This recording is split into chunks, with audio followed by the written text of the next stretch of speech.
Jesse Stracham here, and today I'm going to go over just the different maintenance, just routine maintenance on your chair, along with different adjustment points and things that you can do at home that you don't have to wait for a technician for. So today I have my ti-lite Aero T. I had a Quickie Q7 before this. This chair is a little different as far as what holds the casters on, along with a couple of the other adjustments. What I did see though is that it does use a lot of the same tools. You're going to be using Allen wrenches. I have metric Allen wrenches here, along with 2 Phillips screwdrivers.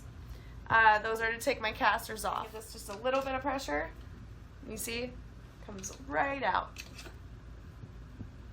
That's what it looks like. And usually you'd want to put a little bit of grease on here. Unfortunately, I don't have any. So on this side, this has it's like a washer around it. Typically that's hard to come out, so what I'll do, if it doesn't come out when the other bolt comes out, I will stick my screwdriver on this side and then just push it. So what you do is you stick your screwdriver over here, give it a little bit of pressure, and it should come out. Here, you want to make sure that when you pull these little inserts that are on the tire, they look like this. You get all the hair from inside of right where your bearings are, and then on here you'll just peel the little hair washer, as I call it. You'll peel that off of here, and if it's too tight or you can't get it off or you went too long in between cleaning your casters, sometimes you will have to get a razor blade knife. So this is why I call it a little hair washer, because it looks like a washer. You just clean. Again, another one. So obviously I haven't cleaned my casters in a while. And I want you to notice on these 2 little spacers, they are different sizes. So on the one side of this wheel, one side is actually deeper than the other. So the longer spacer goes with the deeper side. So to stick these spacers in, you just want to, again, make sure that you have all the hair out. Don't want to leave any behind. So just make a quicker time that you need to clean your casters out. So you just stick the spacer back in nice and smooth. You will stick this back in. Sometimes it's rough going in. That's where you would use WD-40 or grease to lubricate it.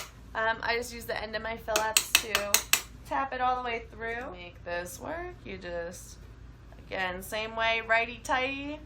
And I just tighten the one side. Hold the other side still.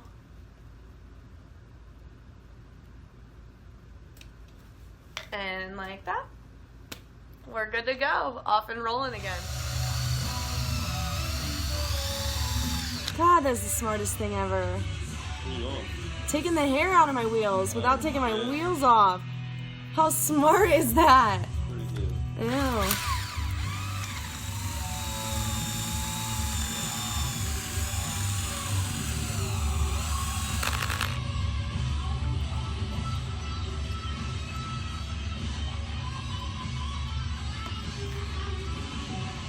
Foot plate. So a lot of chairs, there's another hole. I don't recommend adjusting your foot plate without the guidance of a physical therapist from the seating clinic, just so you know that you're getting a good adjustment and everything. I really don't recommend adjusting dump or anything as well, or your center of gravity. That's something that I do adjust quite often, because I'll adjust it too much, my chair will be too tippy, and then I'll adjust it back and it's adjusted back too much and it's not tippy enough. So something else that's pretty important is your brakes.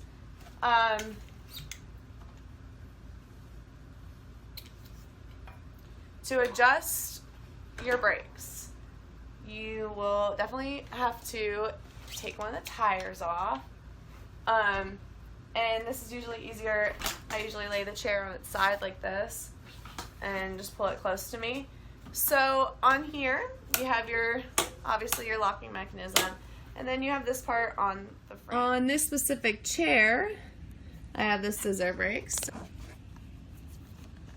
They lock like that, obviously, and then so to move this, this is forward on the chair, this is backwards. To tighten your brakes, you have to move them backwards.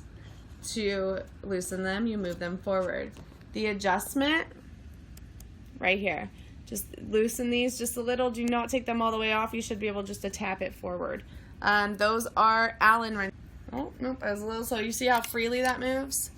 That tells me that's way too small, and we are looking at 4.5. Yep, see, perfect fit. See, there's not play. So what you'll do is, again, lefty-loosey, and you just turn it to the left and loosen it like that. And then you'll do that to the other one and bump it forward. You could use the end of the screwdriver to do that. So to tighten it, you just, of course, righty-tighty. And that's how you do that. So while I'm right here as well, I will show you these side guards. So my side guards, the cool thing is they're the bolt ones. Obviously, you can pull them out. I have these turned all the way, so therefore I cannot pull those out. They are locked in now. To adjust your center of gravity, here's your axle. Find your axle on your wheelchair, and this little piece right here. We're going to tip the chair over. Okay, to adjust your center of gravity, I tip my chair over. On the inside of here, again, these are going to be Allens. They look to be probably about 5 millimeters, maybe 4.5. I'm not sure if you can see in there or not, but that's going to be your piece. You want the piece that's attached to the frame. You don't want to mess with anything up here as far as this part goes. This component is what I was talking about for dump. You don't want to mess with that. So you only want to loosen this piece. And again, to move it forward, that's going to bring your center of gravity forward. That's going to make your chair more tippy. To make your chair less tippy, you want to bring that back. Also, this is going to make it harder on your shoulders to push. The ideal place for your axle to be right underneath of your butthole. So you want the axle to line up with your butthole. Ideal center of gravity as far as the standard goes. I personally like my chair just a little more tippy. It makes getting around and maneuvering easy. So that's your basic components. Take tire or tube in your rim. We were taking it off her other chair. She had a flat tire due to the airlines. So you're gonna need a couple tools to remove it. These little things, I don't know the exact name. What do you call them again? They're tire spoons. Plastic tire spoons. Or you can get them at Walmart or your bicycle shop. Basically what you're going to do is you're going to stick it in the tire and then you're going to pry it open and then just slide it all the way around the rim. And that's what's going to remove the tire and the tube. So, just go like this. You don't need no lubrication, nothing like that? Nah, no lubrication, man. And so sometimes it could be kind of hard to get in there, but it's not that bad at first. Once you get going, you're alright. As long as you don't get caught on the tube, you should be okay. It's always good to have a couple spares. So there you go. You already took it off the rim. That's one side of the tire. And then you pull out the tube. It's really not that difficult. It takes about 5-10 minutes, depending on the tire. And then you just take off the tire. So now putting a brand new pair of tires on rims sometimes a little bit difficult, a little bit tighter because they're not stretched out just yet. So you kind of just got to work it until it fits into the rim. Then you get your tube.